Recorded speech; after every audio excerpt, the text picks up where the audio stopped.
I'm thinking this just might be like a money laundering business. I think maybe the triads like use it for their operations. Man, this was pretty damn good. They must have put like some ancient Chinese herbal medicine to this. Some ancient techniques. Hong Kong is one of the fastest, most competitive food cities in the world. New restaurants open and close every day. So how are some restaurants that are over 100 years old still here? And more importantly, are they actually still good? Well, today I'm eating at some of Hong Kong's oldest restaurants to find out if they actually still deserve to be here or if they're just surviving on history alone. So this is Lan Fong Yuan, which is actually a Hong Kong style cafe that's been open since 1952. Yeah, honestly, this place is pretty packed. You've got tourists, locals, all lining up. So this is my first test. Is something that's been around for this long actually still good? Let's go.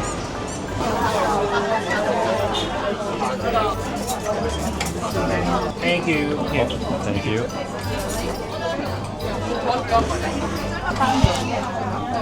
So we've got seated, and as you can see, it's actually pretty packed. They kind of just suit you wherever.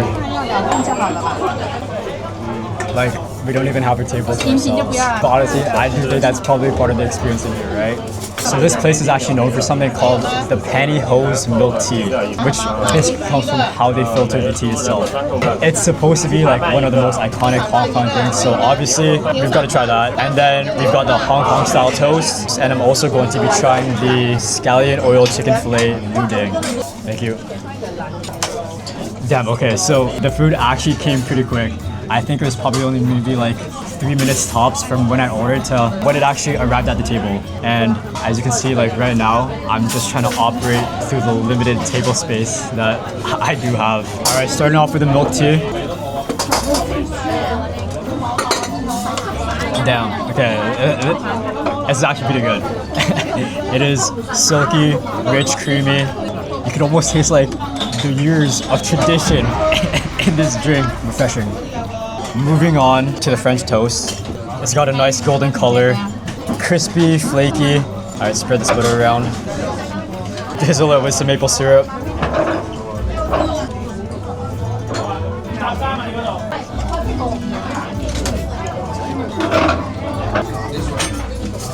Man, that is good. Just look at how crispy and crunchy those corners are. Usually, I'm not a fan of French toast because I just find that it comes out like really soggy, especially like after you pour maple syrup on it. But what I do like about the way that they fry or prepare this French toast is that it's still crispy even after pouring all that syrup. And if you look inside, you can see that they got the egg yolk filling. Adds like a nice creamy contrast. It's perfect. And even the maple syrup itself, like I gotta give it the utmost Asian compliment. It's not too sweet. We just got some table space cleared up. We'll see how long it takes for somebody else to sit here. And look, we've got new guests coming. Honestly, I think that was probably like 3 minutes tops. Moving on to the noodle dish.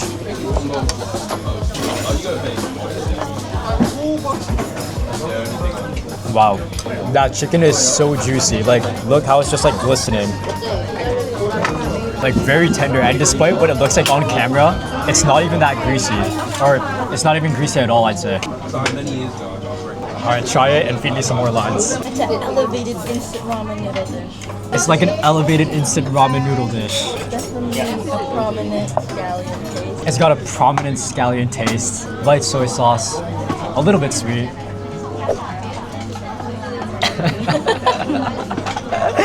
As you can tell, she's very good at this. It's amazing how fast the service is in this restaurant. Like, they get you in, they get you out. And I think we've only been here for like maybe 20 minutes. And I can probably say, probably been the longest guest at this restaurant. I think I've seen like 10 tables rotate already. But now's our time to go. Bye-bye. Bye-bye, thank you. All right, so first impression. I can see why that place is still standing after over 70 years, but that one actually isn't the oldest in Hong Kong. That title might just go to this one right here. The sign was lit up the other day. I think they just might be preserving energy costs. The self-proclaimed oldest restaurant in Hong Kong, which has been open for 130 years. Oh look, they even got a Michelin plaque. I think there might be a wait time, 2 to 5 p.m. It looks, yeah, it looks empty though. Okay, yeah, I think that's just for the set meal. All right, let's head on in. Hello, table for two?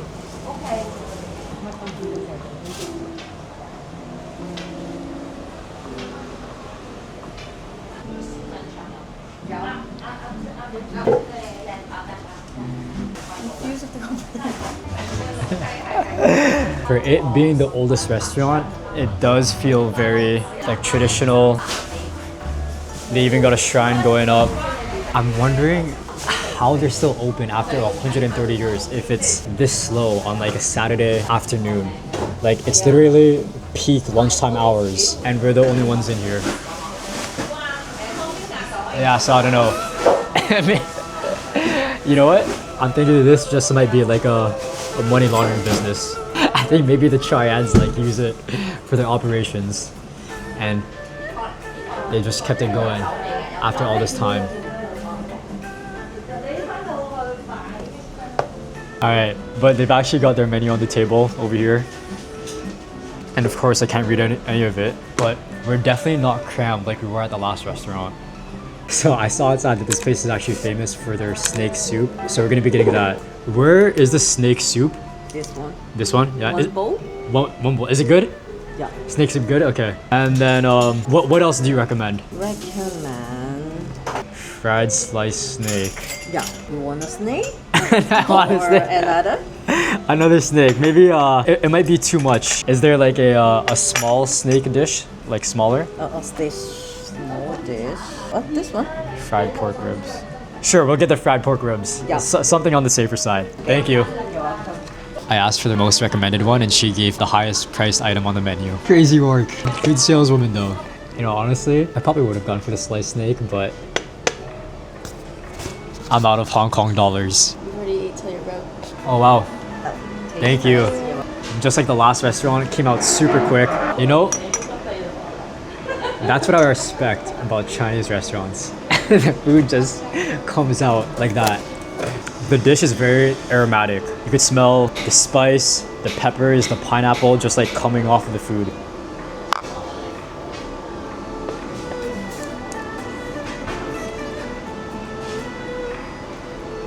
It's actually very good. The sauce actually isn't too overpowering. Usually with sweet and sour sauces, I find that it either leans one way or the other. Sometimes it's too sweet, sometimes it's too sour. This right here is a nice balance between the two. So the vegetables are just very fresh. Oh wow, these actually do taste very fresh. And this is the snake soup. So it's topped with wonton chips, some garnish. We'll put this on the side. Are you supposed to mix it in? I don't know. Well, we put it on the side anyways. Chips. Nice, light. It's got a good fry to them. The soup itself looks very gelatinous, very viscous, almost like a jello. Like, look at that. Very thick. And I'm trying to search for like the snake, but I don't think I'm really seeing it. Honestly, I think the snake itself, probably these strands of meat over here. Oh look, there's some bigger pieces of snake. Get a nice spoonful.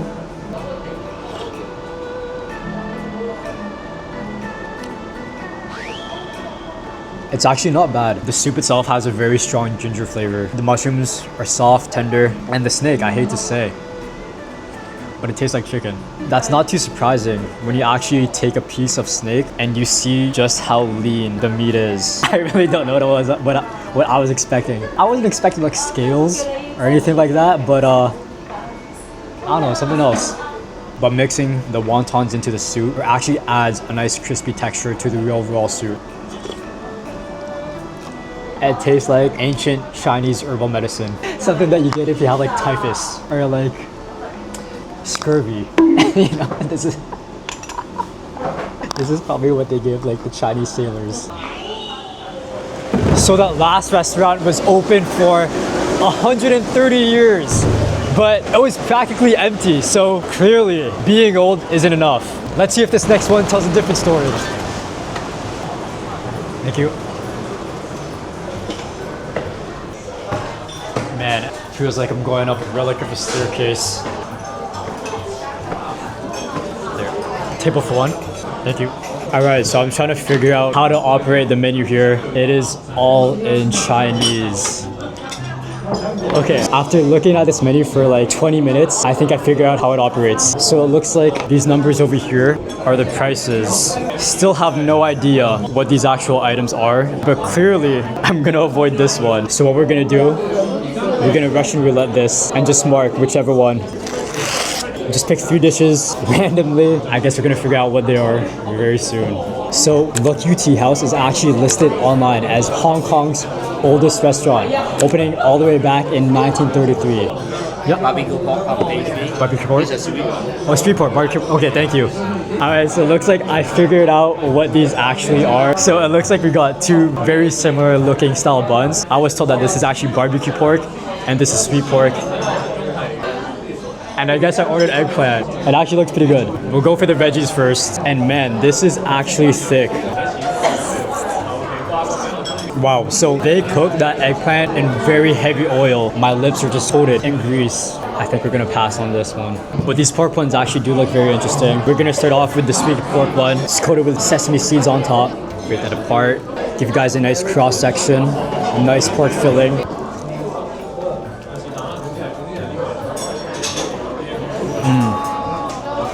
The bun is incredibly flaky. Like, I'm literally just holding this in my hands and it is just flaking apart. I actually do like the sesame seeds on top. It adds a nice nutty flavor to balance out the sweetness of the pork filling. Like, look how thin the outside layer is. Next, we're gonna be trying the barbecue.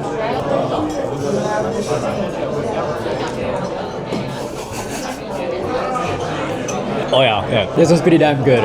I would say that the barbecue flavor still is very sweet, but it still isn't very like overpowering. And you would think because it's coated with all that sauce inside that the bun itself would almost be soggy, but it still maintains that flaky texture all throughout. I feel so bad for like this mess that I made. Like, just to get an idea, it all just flakes apart. Compared to the last restaurant, this one is actually very busy. It is very poppin'.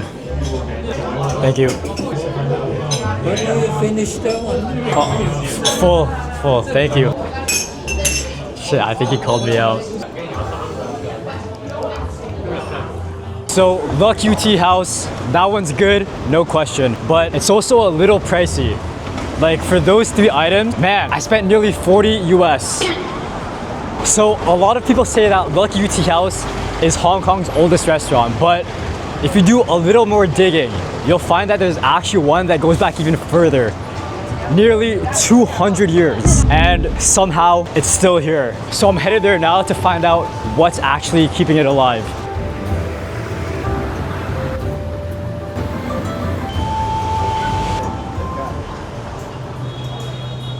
I guess we walk up this red carpet entrance. For one? For one? Thank you. Man, and that was quick. I literally just came up here, secured a seat like right away. And compared to all the places I've been to so far, this one is definitely the fanciest. Look, and opening up the menu, they actually give you like a brief history breakdown. Like, this must have been the very first storefront. I mean, I can't read any of it. Oh no, they got it in English at the bottom. So, Tai Ping Kun was actually founded in 1860. To this day, it's actually still owned and operated by the same family. This place is actually old enough to have lived through World War I, World War II, the Cold War, and maybe even World War III. They were made famous by their roasted pigeon dish, so I think we gotta go for that. And I guess another dish that it is well known for is also the baked Portuguese style chicken with rice, so we'll add that in as well. Thank you. Milk tea.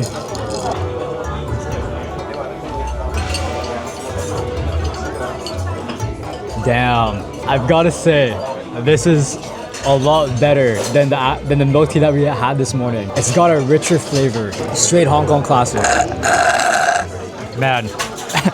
And in Chinese fashion, these dishes came in at like probably like 10 minutes tops. So right here, got the baked Portuguese chicken and then the pigeon. So I think you've got to start with the baked Portuguese chicken. I think this one's just calling my name. Looking at this, it looks like the baked chicken's got potatoes, onions, some broccoli in it, cream on top. Yeah, you can taste like the Western influence. It feels like, I want to say like French stew dishes that I've had before. But actually put this onto the rice, like how it's supposed to be eaten. Get some of that chicken in here.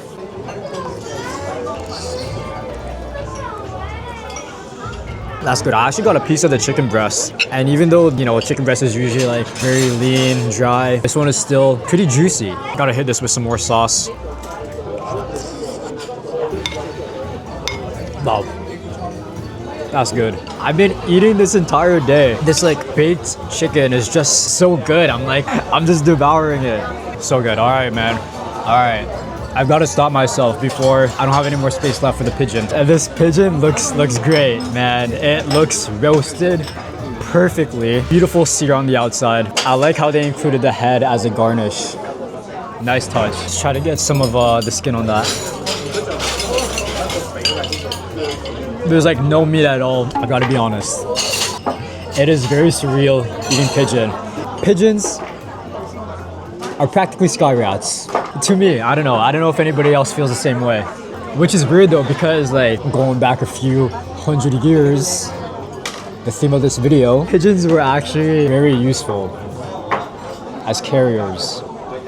I guess times have changed. Let's go ahead and cut into the pigeon. Looks very juicy.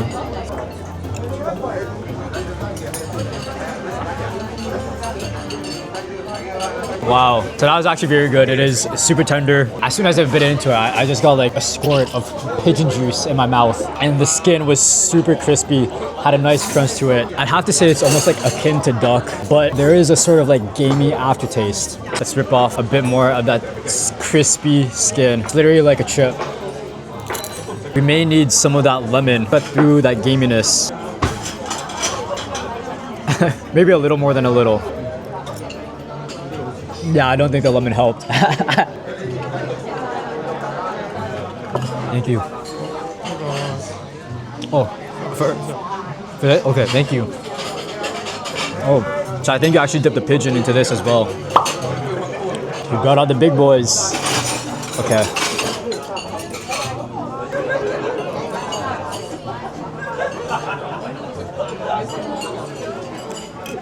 Yeah, I think that's so much better.